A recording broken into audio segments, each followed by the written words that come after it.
ஒரு நாள் மட்டும் அரைச்சி யூஸ் பண்ணீங்க அப்படின்னா it is very very safe, especially இப்போ இருக்க லைஃப் ஸ்டைலுக்கு. எதனால அப்படின்னு பார்த்தீங்கன்னா, மாவை வந்து நீங்கள் ரொம்ப நாள் உள்ள ஃப்ரிட்ஜில் வைக்கும்போது அதோட புளிக்கிற நேச்சர் வந்து ஜாஸ்தியாகும். எப்பொழுதுமே நம்ம பழையதை வந்து ஃப்ரிட்ஜில் வைக்கிற பழக்கம் இருக்குது நம்ம எல்லாருக்குமே. அந்த பழையதை ஃப்ரிட்ஜில் வைக்கிறது 3 to 4 நாளைக்கு மேலே வைக்கவே கூடாது. இதுக்கு மேலே வைக்கும்போது என்ன ஆகும் அப்படின்னு பார்த்தீங்கன்னா, அதில் வந்து பாக்டீரியல் க்ரோத் திருப்பி வர ஆரம்பிச்சிடும். ஆனால் நம்மளுக்கு கண்ணுக்கு தெரியாது. ஸோ நீங்கள் வெளியே எடுக்கும்போது கலர் பார்க்குறதுக்கு ஒரே மாதிரி இருக்கும், அந்த டேஸ்ட் கூட கிட்டத்தட்ட ஒரு மாதிரி தான் இருக்கும், டெக்ஸ்சர் எதுவுமே பெருசாக மாறி இருக்காது. ஆனால் அதோட நியூட்ரிட்டிவ் குவாலிட்டி மாறி இருக்கும், அதில் பாக்டீரியல் ஆக்ஷனும் ஜாஸ்தியாக இருக்கும்.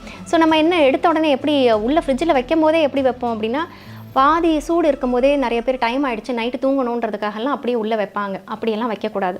அப்படி வைக்கும்போது என்ன ஆகும்னா, அந்த ஹீட் தானே நம்ம சொன்னோம், அதில் தானே பாக்டீரியல் க்ரோத் இருக்கும். ஸோ இந்த ஹீட் பாதி சூடுங்கிறப்ப குழம்பு அது மாதிரி இதெல்லாம் சொல்கிறீங்களா? நல்லா ஆற வச்சு, பாலாக இருந்தாலும் சரி எதுனாலுமே நல்லா ஆற வச்சு கூல் டவுன் பண்ணிவிட்டு அதுக்கப்புறம் தான் ஃப்ரிட்ஜ்லேயே வைக்கணும்.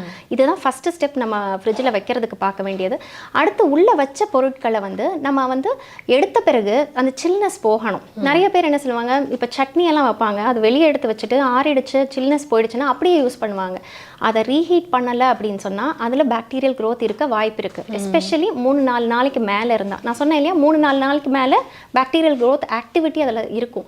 ஸோ நீங்கள் அதை அப்படியே எடுத்து ஒரு வாரம் கழித்து யூஸ் பண்ணீங்க அப்படின்னா அதில் இருக்க அந்த பாக்டீரியாவை சேர்த்து எடுத்துப்போம். இதனால் என்ன, எங்களுக்குலாம் ஒன்றுமே ஆகலையே அப்படின்னு நிறைய பேர் சொல்லுவாங்க.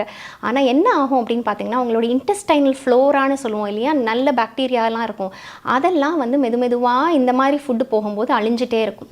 இது ஒவ்வொரு பீரியட் பார்த்தீங்கன்னா அதனால அசிடிட்டி வரலாம், ப்ளோட்டிங் இருக்கலாம், இன்டைஜஷன் இருக்கலாம். இதெல்லாம் இதுக்கும் சம்பந்தம்னே யாரும் யோசிக்க கூட மாட்டோம். நம்ம ஒரு நாள் மட்டும் அரைச்சி யூஸ் பண்ணீங்க அப்படின்னா it is very very safe, especially இப்போ இருக்க லைஃப் ஸ்டைலுக்கு. எதனால அப்படின்னு பார்த்தீங்கன்னா, மாவை வந்து நீங்கள் ரொம்ப நாள் உள்ள ஃப்ரிட்ஜில் வைக்கும்போது அதோட புளிக்கிற நேச்சர் வந்து ஜாஸ்தியாகும். எப்பொழுதுமே நம்ம பழையதை வந்து ஃப்ரிட்ஜில் வைக்கிற பழக்கம் இருக்குது நம்ம எல்லாருக்குமே. அந்த பழையதை ஃப்ரிட்ஜில் வைக்கிறது 3 to 4 நாளைக்கு மேலே வைக்கவே கூடாது. இதுக்கு மேலே வைக்கும்போது என்ன ஆகும் அப்படின்னு பார்த்தீங்கன்னா, அதில் வந்து பாக்டீரியல் க்ரோத் திருப்பி வர ஆரம்பிச்சிடும். ஆனால் நம்மளுக்கு கண்ணுக்கு தெரியாது. ஸோ நீங்கள் வெளியே எடுக்கும்போது கலர் பார்க்குறதுக்கு ஒரே மாதிரி இருக்கும், அந்த டேஸ்ட் கூட கிட்டத்தட்ட ஒரு மாதிரி தான் இருக்கும், டெக்ஸ்சர் எதுவுமே பெருசாக மாறி இருக்காது. ஆனால் அதோட நியூட்ரிட்டிவ் குவாலிட்டி மாறி இருக்கும், அதில் பாக்டீரியல் ஆக்ஷனும் ஜாஸ்தியாக இருக்கும்.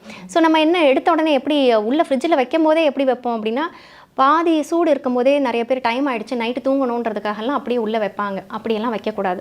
அப்படி வைக்கும்போது என்ன ஆகும்னா, அந்த ஹீட் தானே நம்ம சொன்னோம், அதில் தானே பாக்டீரியல் க்ரோத் இருக்கும். ஸோ இந்த ஹீட் பாதி சூடுங்கிறப்ப குழம்பு அது மாதிரி இதெல்லாம் சொல்கிறீங்களா? நல்லா ஆற வச்சு, பாலாக இருந்தாலும் சரி எதுனாலுமே நல்லா ஆற வச்சு கூல் டவுன் பண்ணிவிட்டு அதுக்கப்புறம் தான் ஃப்ரிட்ஜ்லேயே வைக்கணும். இதுதான் ஃபஸ்ட்டு ஸ்டெப் நம்ம ஃப்ரிட்ஜில் வைக்கிறதுக்கு பார்க்க வேண்டியது.